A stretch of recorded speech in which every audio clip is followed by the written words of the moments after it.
രേഖകളില്ലാതെയോ താൽക്കാലിക കുടിയേറ്റക്കാരായ മാതാപിതാക്കൾക്കോ യുഎസിൽ ജനിക്കുന്ന കുട്ടികൾക്ക് ജന്മാവകാശ പൗരത്വം നിഷേധിക്കാനുള്ള ട്രംപ് ഭരണകൂടത്തിന്റെ നീക്കത്തിന് കാര്യമായ തിരിച്ചടിയേറ്റു.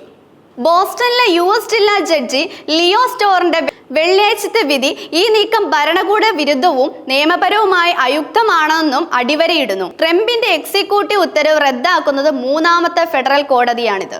ജന്മാവകാശ പൗരത്വം എന്നത് യുണൈറ്റഡ് സ്റ്റേറ്റ്സിലെ 14ാം ഭേദഗതിയുടെ പ്രധാന ഭാഗമാണ്. യുണൈറ്റഡ് സ്റ്റേറ്റ്സിൽ ജനിക്കുകയോ സ്വാഭാവികമായോ ചെയ്യുന്ന എല്ലാ വ്യക്തികൾക്കും അതിന്റെ അധികാര പരിധിക്ക് വിധേയമായ യുണൈറ്റഡ് സ്റ്റേറ്റ്സിലെ അവർ താമസിക്കുന്ന സംസ്ഥാനത്തിലെയും പൗരന്മാരാണ് എന്ന് ഈ ഭേദഗതി വ്യക്തമാക്കി പറയുന്നു. കുടിയേറ്റക്കാരുടെ കുട്ടികൾ ഉൾപ്പെടെ യുഎസ് മണ്ണിൽ ജനിക്കുന്ന ആർക്കും പൗരത്വം ഉറപ്പാക്കുക എന്നത് ഇതിന്റെ പ്രധാന ലക്ഷ്യം. ചരിത്രപരമായി ആഭ്യന്തര യുദ്ധത്തിന് ശേഷം അടിമത്തത്തിൽ നിന്നും മോചിതയായ ആഫ്രിക്കൻ അമേരിക്കക്കാർക്ക് പൗരത്വം ഉറപ്പാക്കുന്നതിനാണ് ഈ ഭേദഗതി കൊണ്ടുവന്നത്. പിന്നീട് ഇതെല്ലാ വംശീയ വിഭാഗങ്ങളിലെയും ജനങ്ങളെ ഉൾക്കൊള്ളുന്നതിനായി വ്യാഖ്യാനിക്കപ്പെട്ടു. ട്രംപ് ഭരണകൂടം ഈ ജന്മാവകാശ പൗരത്വം റദ്ദാക്കുന്നതുമായി നിരവധി ശ്രമങ്ങൾ നടത്തിയിരുന്നു.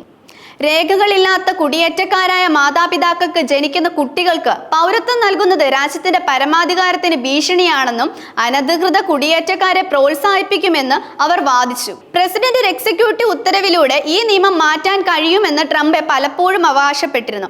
എന്നാൽ ഇത് ഭരണഘടനാപരമായ മാറ്റങ്ങളിലൂടെ മാത്രമേ സാധ്യമാകൂ എന്ന് നിയമവിദഗ്ധർ ചൂണ്ടിക്കാട്ടി. ജഡ്ജി ലിയോ റോസ്കിന്റെ ഈ വിധി ഈ വിഷയത്തിന്റെ ഒരു സുപ്രധാന നാഴികക്കല്ലാണ്. നമ്മുടെ രാഷ്ട്രത്തിന്റെ ചരിത്രത്തിലെ മറ്റുമല്ലോ കാലങ്ങളിലെയും പോലെ അമേരിക്കൻ ജനിച്ച കുഞ്ഞുങ്ങളെയും അമേരിക്കക്കാരാണ്.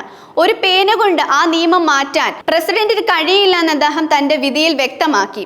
ഇത് ട്രംപിന്റെ എക്സിക്യൂട്ടീവ് അധികാരങ്ങൾ ഭരണഘടനാപരമായ പരിധിക്കുള്ളിൽ നിന്നുകൊണ്ട് മാത്രമേ ഉപയോഗിക്കാൻ കഴിയൂ എന്നും ഓർമ്മിപ്പിക്കുന്ന ഒന്നാണ്. ഈ വിഷയത്തിന് നിയമപരമായ പ്രാധാന്യം മാത്രമല്ല, സാമൂഹികവും സാമ്പത്തികവുമായ നിരവധി പ്രത്യാഘാതങ്ങളുമുണ്ട്. ജന്മാവകാശ പൗരത്വം ഇല്ലാതാക്കുന്നത് ദശലക്ഷക്കണക്കിന് ആളുകളുടെ ജീവിതത്തെ നേരിട്ട് ബാധിക്കും. പൗരത്വ പദവിയെ ആശ്രയിച്ചിരിക്കുന്ന ആരോഗ്യ, ഇൻഷുറൻസ് സേവനങ്ങൾ ഉൾപ്പെടെയുള്ള ആനുകൂല്യങ്ങൾ നഷ്ടപ്പെടാൻ സാധ്യതയുണ്ടെന്നും സംസ്ഥാനങ്ങൾ വാദിക്കുന്നു. ഇത് രാജ്യത്തിന്റെ സാമൂഹ്യ സുരക്ഷാ വലയത്തിന് വലിയ വിടവ് സൃഷ്ടിക്കും. പുതിയ കേസുകൾ ഫയൽ ചെയ്യപ്പെടുകയും നിലവിലുള്ള അപ്പീൽ ചെയ്യപ്പെടുകയും ചെയ്യുന്നതിനാൽ ഈ വിഷയം രാജ്യത്തിന്റെ പരമോന്നത കോടതിയിലേക്ക്, അതായത് യുഎസ് സുപ്രീം കോടതിയിലേക്ക് വേഗത്തിൽ നീങ്ങുമെന്ന് പ്രതീക്ഷിക്കുന്നു. സുപ്രീം കോടതിയുടെ തീരുമാനം അമേരിക്കയുടെ കുടിയേറ്റ നയത്തിലൂടെ പൗരത്വ നിയമങ്ങളിലും ദൂരവ്യാപകമായ സ്വാധീനം ചെലുത്തും. ജന്മാവകാശ പൗരത്വം എന്നത് അമേരിക്കൻ രാഷ്ട്രീയത്തിൽ എന്നും ഒരു ചൂടേറിയ വിഷയമാണ്. റിപ്പബ്ലിക്കൻ പാർട്ടിയുടെ ഒരു വിഭാഗം ഈ അവകാശം റദ്ദാക്കണമെന്ന് വാദിക്കുമ്പോൾ ഡെമോക്രാറ്റിക് പാർട്ടി ഇതിനെ ശക്തമായി പിന്തുണയ്ക്കുന്നു. 2024 തിരഞ്ഞെടുപ്പുകളിലൂടെ ഇത് ഒരു പ്രധാന വിഷയമായി ഉയർന്നു വരാൻ സാധ്യതയുണ്ട്. ട്രംപിന്റെ നയങ്ങൾക്കെതിരെ നിയമപരമായ വിജയമായി ഡെമോക്രാറ്റുകൾ ആഘോഷിച്ചു. New Jersey attorney general Mathew പ്ലാക്കിൻ president ട്രംപിന്റെ ഭരണഘടനാ വിരുദ്ധമായ ജന്മാവകാശ പൗരത്വം ഉത്തരവ് എവിടെയും പ്രാബല്യത്തിൽ വരുന്നത് ജില്ലാ കോടതി വീണ്ടും തടഞ്ഞതിൽ ഞാൻ സന്തോഷിച്ചെന്ന് പ്രസ്താവിച്ചു. ജന്മാവകാശ പൗരത്വത്തെക്കുറിച്ചുള്ള ഈ നിയമവിരുദ്ധം ഒരു ദശാബ്ദത്തിലേറെയായി തുടരുന്ന ഒന്നാണ്. 14ാം ഭേദഗതിയുടെ വ്യാഖ്യാനത്തെക്കുറിച്ചുള്ള ചർച്ചകൾ ഇനിയും തുടരുമെന്ന് ഉറപ്പാണ്. സുപ്രീം കോടതിയുടെ അന്തിമ തീരുമാനം വരെ ഈ വിഷയത്തിൽ ഒരു വ്യക്തത ഉണ്ടാകില്ല.